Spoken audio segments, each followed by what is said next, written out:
ప్రేక్షకులందరికీ నమస్కారం. ప్రస్తుతం మనతో పాటు దైవాగ్య బ్రహ్మశ్రీ వీరాపురం సుబ్రహ్మణ్య స్వామి గారు మనతో ఉన్నారు. గురుగారితో మాట్లాడేద్దాం. నమస్కారం గురుగారు. శుభాశీస్సులండి. గురుగారు, జూన్ మాసంలో వృషభ రాశి వారి పరిస్థితి ఎలా ఉండబోతుంది? ఆర్థికంగా, ఆరోగ్యంగా, అన్ని విధాలుగా ఈ నెల వేళకి ఎలా ఉండబోతుంది? పాజిటివ్ అంటారు, నెగిటివ్ అంటారు, ఎలా ఉండబోతుంది గురుగారు? మంచి విషయమే. మీరు అన్నట్టుగా వృషభ రాశి వారికి, ఈ వృషభ రాశి వారికి వచ్చేటప్పటికి ఈ జూన్ నెల 6 నెలల్లో అంత అనుకూలంగా లేదు. ఏదైనా సరే ఇంపార్టెంట్ పనులు పోస్ట్ పోన్ చేసుకోవడం చాలా మంచిది. ఇంపార్టెంట్ పనులు అంటే గృహం కొనాలని అనుకున్న వాళ్ళు గృహాన్ని కొనకపోవడం మంచిది. అయితే గృహం కొనే టకటక కొంతమందికి కలిసి వచ్చే ఆడ జరిగిపోయే అవకాశం ఉంది. అయితే అలా అనేసి మనం కొన్నామనుకోండి, ఆ మాసం బాగలేదు కాబట్టి కొనడం వల్ల జీవితంలో ఆ ఇంట్లో మనశ్శాంతి ఉండదు, ఏవో గొడవలు, ప్రశాంతత ఉండదు, కలిసి రాకపోవడము, లేదంటే మళ్ళీ ఎప్పుడైనా సరే ఏదో ఒక కారణాల వల్ల, అనేక కారణాలు వల్ల ఏదో ఒక రకంగా దాన్ని మళ్ళీ అమ్ముకునే పరిస్థితి కూడా వస్తుంది. అందుకనేసి ఇట్లా ఇంపార్టెంట్ పనులు ఏవైనా సరే ఈ జూన్ నెలలో చేయకపోవడం మంచిది. ఇందాక ఇదే కాకుండా కొత్తగా ఎవరైనా సరే ఈ వృషభ రాశి వాళ్ళు నూతన వ్యాపారాలు చేయాలనుకోండి, అస్సలు చేయకూడదు. ఈ నెలలో 6 నెలల్లో, జూన్ నెలలో నూతన వ్యాపారాలు ఏదైనా సరే చేయకూడదు. ఆల్రెడీ చేస్తున్న వాళ్ళు ఈ నెలలో బాగా జరగడం కోసం ఏదన్నా వాళ్ళు ఇంకా ఆ వ్యాపారం అభివృద్ధి కోసం ఏదైనా ప్రయత్నం చేయడం తప్పులేదు, మంచిదే. కానీ కొత్తగా వ్యాపారం ప్రారంభం చేయాలనుకున్న వాళ్ళు చేయకపోవడం మంచిది. అందులో మరీనో కొంతమంది ఈ ట్రావెల్స్ బిజినెస్ సంబంధించి కానీ, లేదంటే ఐరన్ బిజినెస్కు సంబంధించి కానీ, ఇటువంటి వాటి జోలికి అస్సలు పోకూడదు. నష్టపోయే అవకాశము, ఆ నష్టం ఏమిటి? ప్రమాదాలు, ప్రాణ నష్టాలు, ఆర్థిక నష్టాలు, ఆరోగ్య నష్టాలు, అనేకమైనటువంటి ఇబ్బందులు ఎదురయ్యే అవకాశం ఉంది. అందుకనేసి కొత్తగా ఎవరైనా సరే ఇండివిజువల్గా కూడా, అంటే ఇండివిజువల్గా అంటే వాళ్ళు పర్సనల్గా ఏదైనా బైకో, కారో, స్కూటీనో కొనాలనుకున్న వాళ్ళు కూడా ఈ జూన్ నెలలో కొనకపోవడం చాలా మంచిది. ఎందుకంటే వాహనం అంటేనే మన ప్రాణాలు దాని చేతిలో ఉన్నట్టు. వాహనం అంటే మన ప్రాణాలు దాని చేతిలో ఉన్నట్టు. అది మనకు కలిసి రావాలి. ఏది? వాహనం. ఒకవేళ కలిసి రాకపోయినా పర్వాలేదు, కానీ నష్టం అంటూ జరగకూడదు. నష్టం జరగకూడదు. ఆ నష్టం అంటే ఏంది? ప్రాణ నష్టాలు, ప్రమాదాలు జరగకూడదు. కలిసి రాకపోయినా పర్వాలేదు. కాబట్టి అందుకనేసి ఈ వృషభ రాశి వారు నూతనమైనటువంటి వాహనాలు కొనడం ఈ 6 నెలల్లో కొనకపోవడం మంచిది. వాళ్ళు పర్సనల్గా కూడా, అంటే వాళ్ళ పర్సనల్గా ఇండివిజువల్గా ఓన్గా వాడుకోవడానికైనా సరే కొనకపోవడం మంచిది. మంచి మాసంలో చూసుకొని కొనుక్కోవడం మంచిది. ఎందుకంటే మనం ముందే ప్రతి మాసం గురించి చెప్తూ ఉంటాం కాబట్టి దాన్ని బట్టి కూడా వాళ్ళు తీసుకోవచ్చు. అంతేకాకుండా ఇదే కాకుండా శనివారం ఏదైనా నూతన కార్యక్రమాలు చేయడం కానీ ఈ వృషభ రాశి వాళ్ళు చేయకపోవడం మంచిది. ఇంకా కూడా ఈ వృషభ రాశి వాళ్ళు ఆరోగ్యపరమైనటువంటి విషయాల్లో కాస్త జాగ్రత్త వహించాలి. ముందు జాగ్రత్త. వీళ్ళు తగిన సమయానికి ఫుడ్ తీసుకోవాలి. అనారోగ్య సమస్యలు అనేది అధికంగా వచ్చే అవకాశం ఉంది ఈ జూన్ నెలలో. సంతాన విషయంలో కూడా కాస్త ఏదన్నా జాగ్రత్త పాటించితే సంతాన శుభవార్తలు అయితే మాత్రం ఉన్నాయి. సంతాన విషయంలో అనుకూలత అయితే ఉంది. నూతన వ్యాపారాలకు అనుకూలం లేదు. అలాగే ఇందాక మనం అనుకున్నట్టుగా గృహయోగం విషయాల్లో తీసుకోకపోవడం మంచిది. ఇవే కాకుండా మామూలుగా అద్దెకు మారే వాళ్ళు కూడా ఉంటుంటారు. వాళ్ళ పరిస్థితి ఏమిటి? ఇప్పుడు అందరూ కొనడం అంటే ఉండదు కదా, అద్దెకు మారే వాళ్ళు ఉంటుంటారు. అయితే మనకు బాగున్న మాసంలో మారామనుకోండి, ఆ ఇల్లు వాస్తు బాగలేకపోయినా కూడా మనకు ఆ మాసం బాగుంది కాబట్టి ఆ సమయంలో ఆ ఇంట్లో మారడం వల్ల కాస్త కలిసి వచ్చే అవకాశం కూడా ఉంటుంది అన్నమాట. అదే వాస్తు బాగలేక, మనకు ఆ మాసము బాగలేక మనం అందులో ఇంటికి అద్దెకైనా సరే మారామనుకోండి, అక్కడ అన్నీ మనం అంతంత మాత్రమే సంపాదించేది. నెల తిరిగి చూడకదలిక వచ్చేస్తుంటుంది. మన ఇంటి అద్దెకే ఆలోచన చేస్తుంటాం. కానీ అది కాదు అసలు విషయం. అనేక విధాల నష్టపోయే అవకాశం ఉంది. అనేక విధాలు అంటే ఆర్థిక పరంగాను, ఆరోగ్య పరంగాను, లేదంటే చుట్టుపక్కల వాళ్ళతోనూ విరోధాలు, శత్రుత్వాలు, ఇలాంటి అనేక నష్టాలు కూడా జరిగే అవకాశం ఉంది. అందుకనేసి ఈ 6 నెలల్లో వృషభ రాశి వారు ఇంపార్టెంట్ పనులైనా సరే పోస్ట్ పోన్ చేసుకోవడం మంచిది. ఇంకా కూడా కొన్ని విషయాల్లో, వివాహ విషయాలలో ఇక్కడ ముఖ్యమైన విషయం ఏంటంటే వివాహ విషయాల్లో ఈ జూన్ నెలలో చూసుకోకపోవడం మంచిది. అసలు కొంచెం టైం తీసుకుంటే బెటర్. కొంత సమయం తీసుకొని తర్వాత చూసుకోవడం మంచిది. ఈ నెలలో చూడకపోవడం మంచిది. లేదు, ఒకవేళ చూసుకున్నటువంటి వాళ్ళు ఆల్రెడీ చూసుకొని ఉంటారు, ఒకవేళ నిశ్చయ తాంబూలాలు పుచ్చుకోవడం కూడా పనికిరాదు. ఓకే, బాగలేని మాసం కాబట్టి. నిశ్చయ తాంబూలం అంటే ఎంగేజ్మెంట్. ఎంగేజ్మెంట్ అన్నది పెళ్లి, ఎంగేజ్మెంట్ రెండు ఒకటే. కాకపోతే వ్యత్యాసం ఏమిటంటే అక్కడ మాంగళ్యం ముడుముళ్ళేస్తాము, ఇక్కడ రింగు ఉంగరాన్ని, అంగుళికాన్ని ఉంగరపేలికి ధరిస్తారు. ఇది అంతే. కుడి చేయి ఉంగరం ధరించడము అంతే, లేదా మాంగళ్యం కట్టడము ఒకటే. ఇంకా పూలదండలు కూడా మార్చుకుంటారు. అంటే ఇదంతా కూడా పూర్తిగా వివాహ తంతు క్లియర్ అయిపోయినట్టే. అందుకనేసి ఎంగేజ్మెంట్ అనేది కూడా పెళ్లితో సమానమే. మన మామూలుగా పూర్వం గాంధర్వ వివాహం అనేది, గాంధర్వ వివాహం అంటే ఇప్పుడు రిజిస్ట్రేషన్ మ్యారేజ్ కూడా అనుకోవచ్చు అనమాట. గాంధర్వ వివాహం అంటే ఇద్దరు పూలదండలను ఒకరినొకరు మార్చుకుంటే వివాహం అయిపోయినట్టే. అంటే మనసే ఇక్కడ ప్రధానం. మనసు ఇచ్చేసామంటే వివాహం అయిపోయినట్టే. మనసు ఒకరికి ఇచ్చేసామంటే అది వివాహం అయిపోయినట్టే, ఇంకా అయిపోయి. అలాంటి ఇదనమాట. అటువంటి ఇది మనకు మంచి మాసంలో నిశ్చయ తాంబూలాలు అన్నది పుచ్చుకుంటే ఇది ఒక రోజుతో పోయే జీవితం కాదు కదా. భార్యాభర్తలు కలిసిమెలిసి ఒకరి పట్ల ఒకరిని అర్థం చేసుకుంటూ ఒడిదుడుకులన్నింటినీ కూడా ఇద్దరు కలిసి ఎదుర్కొంటూ ప్రతి దాన్ని సమర్థవంతంగా ఎదుర్కొని ఇద్దరు సఖ్యతగా, సౌఖ్యంగా, సుఖంగా కలిసిమెలిసి జీవించాలి కాబట్టి, సుఖంగా జీవించాలి కాబట్టి మంచి మాసంలోనే ఎంగేజ్మెంట్ చేసుకోవాలి. ఓకే, ఆ మంచి మాసంలో చేసుకోవడం వల్ల వాళ్ళ జీవితాంతము లాభాలే ఉంటాయి, సుఖంగానే ఉంటారు. ఎటువంటి సమస్యలు వచ్చినా వాటికి వాళ్ళు కృంగిపోకుండా వాటినన్నిటిని కూడా వాళ్ళు తిప్పి కొట్టుకుంటూ కలిసిమెలిసి జీవిస్తూ ఉంటారనమాట.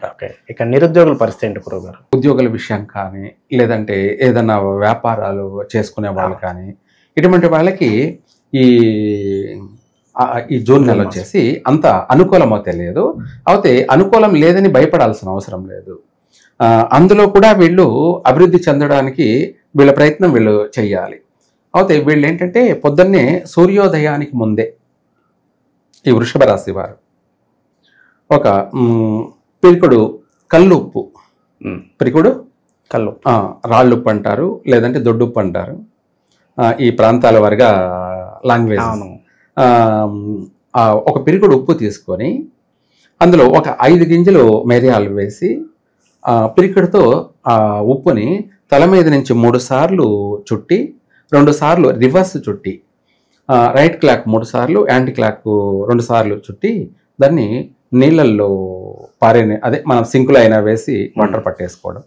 సింకులు అయిన పక్షాన ఏదైనా ఒక మగ్గులో నీళ్లు తీసుకొని అందులో వేసి బయట చెట్లకు లేకపోతే బయట పారేసేయడం.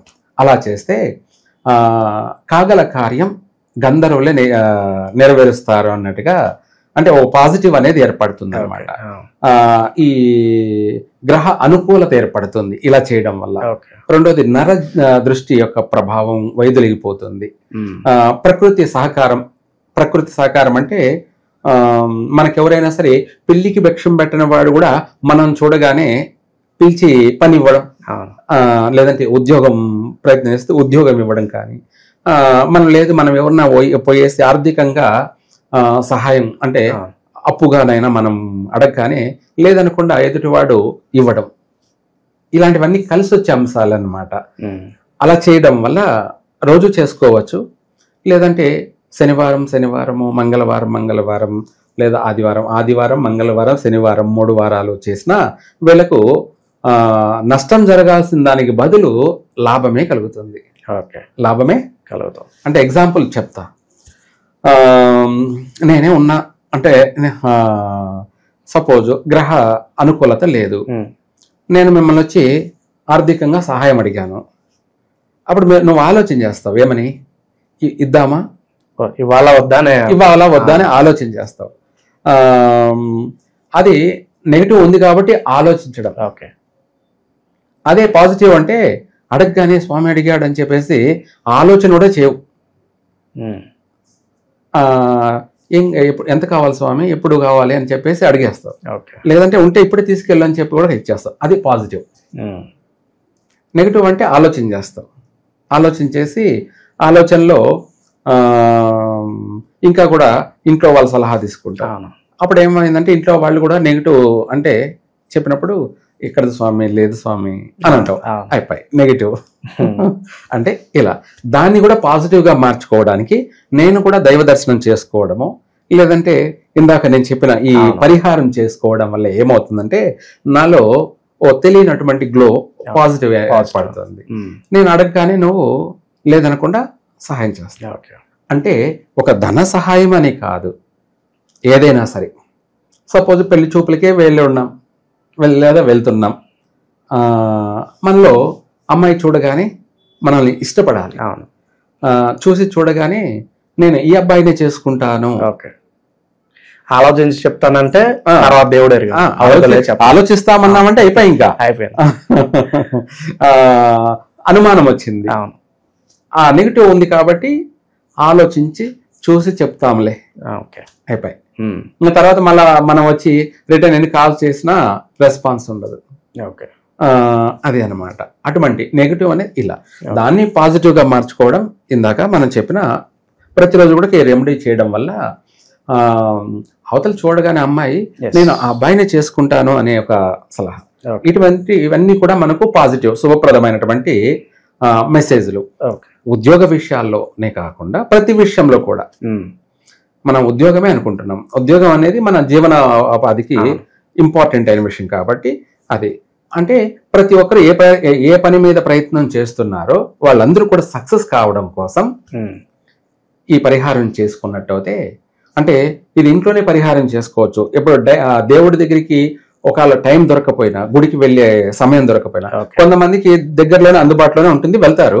కొంతమందికి వీలు కాకపోవచ్చు, ఏది గుడికి వెళ్ళే టైము వాళ్ళకి అక్కడ అందుబాటులో లేకపోవచ్చు.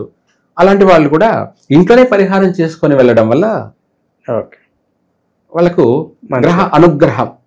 గ్రహ అనుగ్రహం అనేది కలుగుతుంది. దానివల్ల వాళ్ళకు ప్రతికార్య సిద్ధిరస్తు, అంటే ప్రతిదీ కూడా సర్వకార్య సిద్ధిరస్తు. ఓకే గురుగారు, చాలా వరకు ప్రతికూలపు వాతావరణం అయితే కల్పిస్తుంది. అవును. మరి కొంచెం అన్నిట్లోనూ పాజిటివ్ జరగాలన్నా కూడా ప్రజెంట్ ఉన్న గ్రహస్థితి బట్టి వృషభ రాశి వారు కామన్ గా ఎలాంటి పరిహారాలు చేసుకుంటే బాగుంటుందంటారు ఈ నెల? ఈ రాశి వాళ్ళు, వృషభ రాశి వాళ్ళు శివునికి వీలైనంత వరకు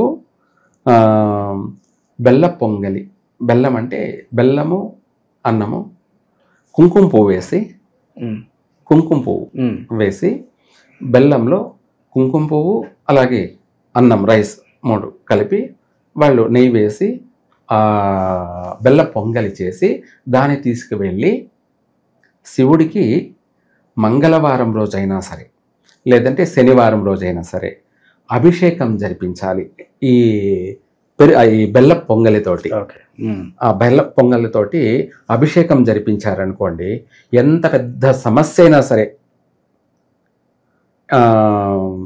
మనము వివాహ విషయం అనుకోవచ్చు, లేదంటే ఆరోగ్య విషయం అనుకోవచ్చు, విదేశీ అనుయోగ విషయం అనుకోవచ్చు, లేదంటే ఉద్యోగ విషయమే అనుకోవచ్చు, ఇటువంటి ఎన్ని సమస్యలు ఉన్నా కూడా వాటి అన్నిటి నుంచి తప్పించుకు తిరుగువాడు ధన్యుడు స్వామి.